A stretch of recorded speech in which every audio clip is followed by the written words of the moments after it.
कोई व्यक्ति है जो एमपी बनता है, लाइसेंस बनवाता है और अपनी संपत्ति को एक नहीं 100 गुना ज़्यादा करता है। यार हमने कहा कि हम कर्जा अडानी और अंबानी के माफ नहीं, हम किसानों की कर्जे की माफ़ी करेंगे। हमें लगता है कि दिल्ली में हम जैसे लोगों की ज़रूरत है जिन्हें झारखंड और झारखंडी के प्रति सोच हो। हमें लगता है कि जनता इस बार फैसला मेरे पक्ष में देगी। इस बार कांग्रेस का झंडा ऊपर रहे। बड़े लोग बड़े बात करें, हम छोटे लोग हैं, हम छोटी बात करें।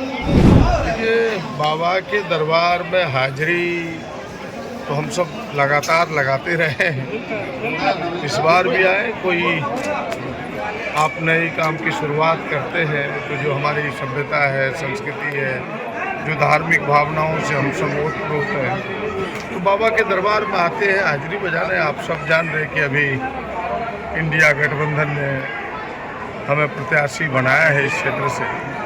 तो बाबा से इतना ही प्रार्थना है कि बाबा, बहुत अन्याय सहा है इस क्षेत्र ने, अब अन्याय से आप मुक्त करो, न्याय के रास्ते को प्रशस्त करो। हम जैसे छोटे लोगों को जो जिम्मेवारी दी है इस देश के लोगों ने, इस क्षेत्र के लोगों ने, उस जिम्मेवारी को निभाने में आप सफल हो। क्या मुद्दे रहेंगे सर इस बार चुनाव में, और कहाँ पा रहे हैं प्रदीप यादव 2024 के इस लोकसभा चुनाव में? देखिए, कोई भी प्रत्याशी चाहे वो निर्दलीय खड़ा क्या ना हो, उसकी जमानत बाद में क्यों ना जब्त हो जाए, सारे लोग सोचते हैं कि हम जीतने के लिए खड़े थे, चाहे वो शिखर वाले हों चाहे फर्श वाले हों। तो बस मुद्दे तो अनेक हैं, आते तो यही है कि लगता है कि जनता इस बार हमें समर्थन करेगी।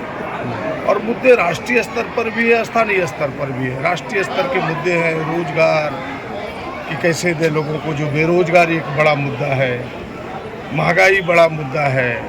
अभी हम सबों ने 5 न्याय और 25 गारंटी की बात की है कांग्रेस गठबंधन ने कि भाई 30 लाख लोगों को सीधे नौकरी देंगे, जो नौजवान है उसे अप्रेंटिस करा के 1 लाख रुपया देंगे, फिर नारी को खाते में 1 लाख रुपया देंगे।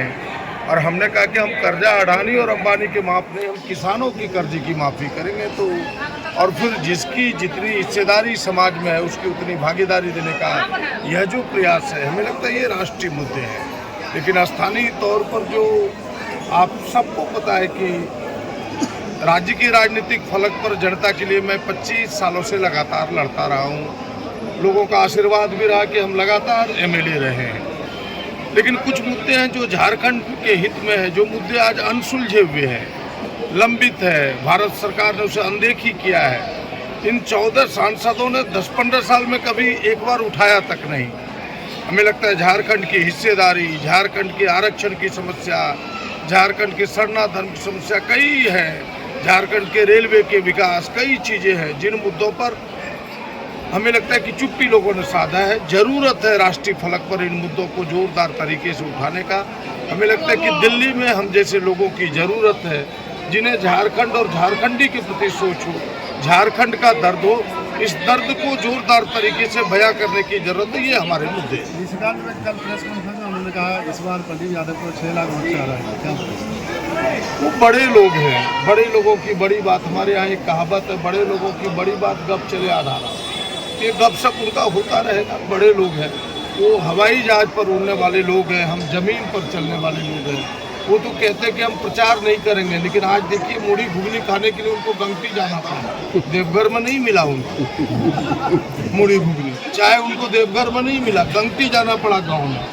तो ये सारी चीज़ें ढोंग है, और ढोंग बाबा को पसंद नहीं है, झूठ चीज़ें बाबा को पसंद नहीं है, घमंड बाबा को पसंद नहीं है। तो ये घमंड और विनम्रता की लड़ाई है। सर लग रहा है कि आप शिकस्त देंगे? देखिए, जनता फैसला लेगी। हम कह दें कि हम शिकस्त देंगे तो थोड़ा जल्दी हो जाएगा। हमें लगता है कि जनता इस बार फैसला मेरे पक्ष में देगी। इस बार कांग्रेस का झंडा ऊपर रहे। संसदीय क्षेत्र में अभी आप कौन सा मुद्दा ऐसा देखते हैं कि आपके लिए बिल्कुल फ्रंट पे हो? हमने तो मुद्दे आपके सामने रखे हैं, सारे मुद्दे हैं। अब एक ही बार सारे मुद्दों को कहेगा तो फिर भी आप परोस नहीं पाइएगा जनता को। जिन मुद्दों को हमने रखा है वो मुद्दे काफ़ी हैं। और हमें लगता है कि सबसे बड़ा जो मुद्दा है, यहाँ इन 15 वर्षों में कोई व्यक्ति हमें बता दे जिसे लगता हो कि ना मेरा सांसद यहाँ है, उनको लगता नहीं अपनापन। उनको लगता है कोई व्यक्ति है जो MP बनता है, लाइसेंस बनवाता है और अपनी संपत्ति को 1 नहीं 100 गुना ज़्यादा करता है। यहाँ ऐसे व्यक्ति को चाहता है जो जनता के बीच हो, जनता के दर्द को समझे, जनता की समस्या को समझे और उसे सुलझाने का प्रयास करे। वो व्यक्ति हम बनने का प्रयास करते हैं लोगों। इसीलिए उन्होंने कहा कि हम वोट नहीं मांगेंगे। हमने कहा हम तो वोट मांगेंगे, क्योंकि जनता हमारे लिए जनार्दन है, नर हमारे लिए नारायण है। तो भाई नारायण के पास ना जाए आशीर्वाद लेने के लिए तो किसके पास जाए? हम तो जाएंगे। बड़े लोग बड़े बात करें, हम छोटे लोग हैं, हम छोटी बात करें।